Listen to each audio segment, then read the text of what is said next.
আমরা আয়নাঘরের কথা প্রথম জানতে পারি নেত্র নিউজের একটা প্রতিবেদনে 22 আগস্ট 2022 সালে। সারা দুনিয়া চমকায় ওঠে। কিছু ছবি বাইরে আসে আয়নাঘরের, কিভাবে বন্দীদের রাখা হয়, কারা কারা আছে আমরা জানতে পারি। ওই প্রতিবেদনে আমরা জানতে পারি ব্যারিস্টার আরমান আর ব্রিগেডিয়ার আজমি ওই আয়নাঘরে আছেন। ওই মৃত্যুপুরী থেকে বেঁচে ফিরে আসেন একজন ভাগ্যবান সেনা অফিসার কর্নেল হাসিনুর রহমান। উনি আমাদের জানান এই ব্রিগেডিয়ার আজমি এবং আরমান বেঁচে আছে, ওইখানেই আছে। এইখানে শুধু আটকায় রাখা হইতো না, নির্যাতন চালানো হইতো। আপনি জেলে যান অপরাধ কইরা, কিন্তু জানেন আপনি কবে ছাড়া পাবেন, আপনার পরিবার জানে আপনি কোথায় আছেন, আপনার আইনজীবী আপনার পক্ষে সওয়াল জবাব করতে পারে আদালতে, আপনার পরিবার আপনার সাথে দেখা করতে পারে, আপনি জেলে বই পড়তে পারেন, নামাজ পড়তে পারেন, খেলাধুলা করতে পারেন, গল্প করতে পারেন, অসুস্থ হইলে চিকিৎসা নিতে পারেন, ওইখানে হাসপাতাল আছে, ভালো মন্দ খাইতে পারেন। এখানে কিছুই নাই, কোনো বিচার নাই, শুধু পশুর মতো আটকায় রাখা। আর এটা কোথায়? ক্যান্টনমেন্টের ভেতরে। নেত্র নিউজের প্রত্যেকটা বর্ণ সত্যি ছিল। এটা ছিল হাসিনার গোপন বন্দিশালা, যাদের কোনোভাবেই আইনত কারাগারে রাখা যায় না, দণ্ড দেওয়া যায় না, তাদের এই আয়না ঘরে রাখা হইতো। আমরা জানতাম একটা আয়না ঘর আছে, কিন্তু অবিশ্বাস্য হইলেও আমরা জানছি একটা না 700 থেকে 800 এরকম গোপন বন্দিশালা ছিল। বাংলাদেশে যত আয়না ঘর আছে প্রত্যেকটা খুঁজে বের করা হবে। সোফার আমাদের কাছে গুম কমিশনের ইনভেস্টিগেশন অনুযায়ী এবং সিকিউরিটি ফোর্সে যা ইনভেস্টিগেশন করেছে আমরা জেনেছি এটার সংখ্যা কয়েকশো, মেবি 700 থেকে 800, এবং এইটা আরও বের হচ্ছে। এই আয়নাঘর পরিদর্শনের অনুমতি পায় গুম কমিশন সেপ্টেম্বর মাসে। 3রা অক্টোবর আমরা জানতে পারি অনেক আলামত মুছে ফেলা হয়েছে, ভেঙে ফেলা হয়েছে দেওয়াল, রং করা হয়েছে নতুন কইরা। দেওয়ালে বন্দিরা অনেক কিছু লিখে রাখছিল, আমরা কিছু কিছু দেখতে পাচ্ছি এখনো আছে। তাদের কষ্টের কথা, তাদের যন্ত্রণার কথা লিখে রাখছিল, সেটা মুছে দেওয়া হয়েছে। জানুয়ারি মাসের 19 তারিখ সিদ্ধান্ত হয় প্রধান উপদেষ্টা যাবেন পরিদর্শন আয়না ঘরে। তারিখ ঠিক হয়েছিল 3রা ফেব্রুয়ারিতে পরিদর্শন হবে, কিন্তু সেইটা স্থগিত হয়। 5ই ফেব্রুয়ারিতে নেত্র নিউজই জানায় আর্মির চাপে এই পরিদর্শন হচ্ছে না। সংবাদে ছাপা ওয়াকারুজ্জামান বহু আকাঙ্ক্ষিত এই শক্ত গুরুত্বপূর্ণ কাজটা করতে প্রধান উপদেষ্টাকে বাধা দিছে। এখনো সে গুম খুন নির্যাতনকারী ডাকাত প্রকৃতির দুর্বৃত্ত সেনা কর্মকর্তাদের পক্ষ নিয়ে প্রফেসর ইউনূসের সরকারের উপর নানা ধরনের বেআইনি এবং অন্যায্য অন্যায় চাপ সৃষ্টি করে যাচ্ছে এবং ভয়ভীতি দেখাচ্ছে। আয়নাঘরের বন্দি আজমি সাহেবকে ডেকে নিয়ে গেছিল ওয়াকার সাহেব, বলছিল স্যার এটা নিয়ে কথা বললেন না, আর্মির বদনাম হবে। আপনার কি দরকার স্যার, আপনি বলেন। তারপরে একটা কাজ করা হয়েছিল, জাতিসংঘের সাপোর্ট আনা হয়েছিল, আর্মি চিফ যেন চাপ অনুভব করে সেনাপ্রধানের সাথেও দেখা করছিল, কাম হয় নাই। টিএফআই যে আয়নাঘর ছিল ওইখানে প্রসিকিউশন টিম ভিজিট করতে গেছিল কিছুদিন আগে। যেদিন যায় সেদিন সেখানে একটা বালতিতে 5টা তাজা শক্তিশালী টাইম বোমা রাখা ছিল। প্রসিকিউশন টিমের একজনের চোখে ভাগ্যক্রমে বাড়ায় থাকা একটা তার চোখে পড়ে, তাই কোনো দুর্ঘটনা ঘটার আগেই সেই বোমাগুলোকে নিষ্ক্রিয় করা হয়। এতই শক্তিশালী ছিল সেই বোমা যে পুরা বিল্ডিং উড়ে যাইত। আল্লাহর কি কাম, হাসিনার বক্তিমা মারার ইচ্ছা হইল, পাবলিকে গেল খেইপা। 5ই ফেব্রুয়ারিতে 32 নম্বরে চালানো হইল বুলডোজার, চুরমার করে দেওয়া হইল 32 নম্বর আওয়ামী লীগের তীর্থভূমি। আমি বলছিলাম এখন প্রধান উপদেষ্টাকে আয়নাঘর পরিদর্শন করতে হবে। 6 তারিখে সিদ্ধান্ত হইল তিনি যাবেন, সেটা বাস্তবায়ন হইল।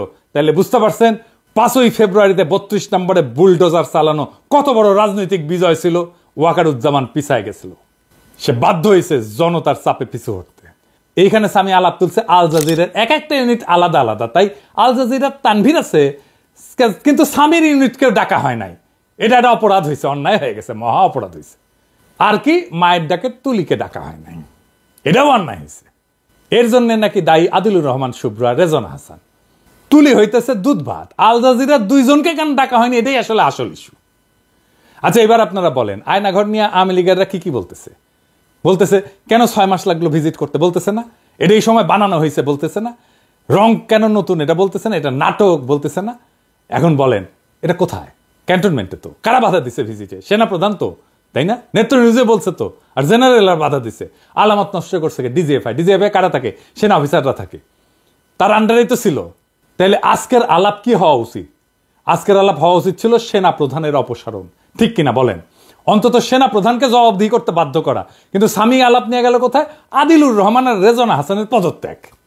কোন জিনিসটা পলিটিক্যালি গুরুত্বপূর্ণ? ওয়াকারের সমালোচনা নাকি এই 2 উপদেষ্টার সমালোচনা, এমনকি পদত্যাগ দাবি করা? 2 উপদেষ্টা যদি আল জাজিরার আরেকটা ইউনিটকে না ডাইকা থাকে তাহলে তো খুব ঠিক কাজ করছে। আপনারাই বলেন আর একজনকে নেওয়ার যদি স্পেস থাকতো, আর একটা সাংবাদিককে, আর একটা সংবাদ মাধ্যমকে, তাহলে আল জাজিরার আর একটা ইউনিটকে না ডেকা এএফপি কে ডাকা উচিত ছিল না? এই এএফপির ইন্টারনেট কানেকশন ইউজ করে ইন্টারনেট ছাড়া অবরুদ্ধ বাংলাদেশে গণহত্যার খবর সবাইকে জানাতে পারছে দেশের বাইরে সবাই। এএফপির কি ভূমিকা ছিল ফ্যাসি বিরোধী লড়াই সেটা সবাই জানে। তাহলে কার হক বেশি, এএফপির নাকি আল জাজিরা, যাদের একজন আছে তারপর আর একজনকে নিতে হবে? ন্যায্য বলে তো একটা বিষয় আছে। তুলিকে নেওয়া হয় নাই কারণ আগে সিদ্ধান্ত হয়েছিল ভিকটিমকে নেওয়া হবে, ভিকটিমের ফ্যামিলি না। ভিকটিমের ফ্যামিলি না হলে তুলির নাম 1 নম্বরে থাকতো।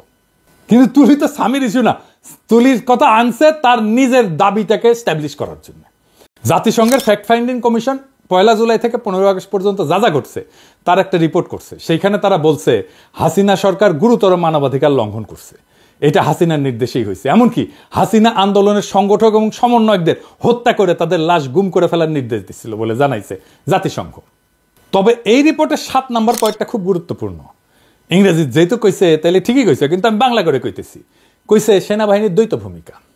সেনাবাহিনী দ্বৈত ভূমিকা পালন করেছে। প্রথমে রাষ্ট্রীয় দমন পীড়নের অন্যতম প্রধান শক্তি হিসেবে, তারপরে শেখ হাসিনার শাসনের অবসান ঘটায় ক্ষমতার পরিবর্তন ঘটানোর ক্ষেত্রে গুরুত্বপূর্ণ ভূমিকা রাখে। 2024 সালের 20 জুলাই সেনাবাহিনী মোতায়েন করা হয়, যারা পুলিশ, র্যাব, বিজিবির সঙ্গে মিলে সহিংস দমন পীড়ন চালায়। সেনারা বিক্ষোভকারীদের উপর সরাসরি গুলি চালায়, আমরা ভিডিও দেখছি, যার ফলে বিচার বহির্ভূত হত্যাকাণ্ড ঘটে এবং গণগ্রেপ্তার অভিযানে চালানোর জন্য একটা আড়াল সৃষ্টি করে পুলিশ বাহিনীকে। প্রাক্তন সিনিয়র কর্মকর্তাদের সাক্ষ্য অনুযায়ী সেনাবাহিনী হত্যাকাণ্ড সম্পর্কে অবগত ছিল এবং এটা প্রতিরোধের কোনো পদক্ষেপ নেয়নি। ফরেনসিক পরীক্ষায় দেখা গেছে বিক্ষোভের সময় নিহতদের 66% সেনাবাহিনী গ্রেডের রাইফেলের গুলিতে মারা গেছে, যা শুধুমাত্র সেনাবাহিনী, র্যাব এবং বিজেপির জন্য বরাদ্দ ছিল। নিরস্ত বিক্ষোভকারীদের উপর আর্মার পিয়ার্সিং গুলি, মানে বর্ম পড়া থাকলেও যেটা ফুটা করে ঢুকে যাবে, এরকম গুলি ব্যবহারের প্রমাণ পাওয়া গেছে, যা পুলিশের বা সাধারণ নাগরিকদের কাছে থাকার কথা না। ফরেনসিক এবং ব্যালিস্টিক বিশ্লেষণে নিশ্চিত করছে যে নিহতদের শরীরে পাওয়া গুলির উৎস সেনাবাহিনীর অস্ত্রাগার। আগস্টের শুরুতে সেনাবাহিনীর অভ্যন্তরে অসন্তোষ বাড়তে থাকে, বিশেষ করে জুনিয়র অফিসারদের মধ্যে, যারা বেসামরিক নাগরিকদের উপর গুলি চালাতে অস্বীকৃতি জানায়। 5 আগস্ট যখন লক্ষ লক্ষ বিক্ষোভকারী ঢাকার অভিমুখে যাত্রা করে, তখন সেনাবাহিনী এবং বিজিবি বাধা না দিয়ে সরে দাঁড়ায়। এর ফলে শেখ হাসিনাকে সশস্ত্র বাহিনীর একটা হেলিকপ্টারে করে ঢাকা থেকে সরায় নেওয়া হয়, যা কার্যত তার শাসনের অবসান ঘটায়। আয়নাঘর আর হাসিনার করা খুনের 66% মিলিটারি গ্রেডের অস্ত্র দিয়ে হওয়ার 2 ঘটনায় সেনা প্রধান পড়ছে চাপে। এখন সেনা প্রধানকে বাঁচাইতে আসছে, স্বামী আসছে বাঁচাইতে। সেনা প্রধান আর ডিজিএফআই এখন একটা আড়াল দরকার ছিল, যার পিছনে সে লুকাইতে পারে। স্বামী একটা তুচ্ছ বিষয় নিয়ে সেনা প্রধানের দায়কে আড়াল করে দিল। যেই সময় সবচেয়ে বেশি সমালোচনা হওয়া উচিত ছিল আয়নাঘর আর মিলিটারি গ্রেডের অস্ত্র দিয়ে গুলি করে বিক্ষোভকারীদের হত্যা করার সেনা প্রধানের ভূমিকা নিয়ে, সেই সময় দাবি করা হচ্ছে আদিলুর রহমান শুভ্র আর রেজওয়ানা হাসানের পদত্যাগের। কারণ আল জাজিরা শুধু একটা ইউনিটকে ডাকা হয়েছে, 2টা ইউনিটকে কেন ডাকা হয় নাই?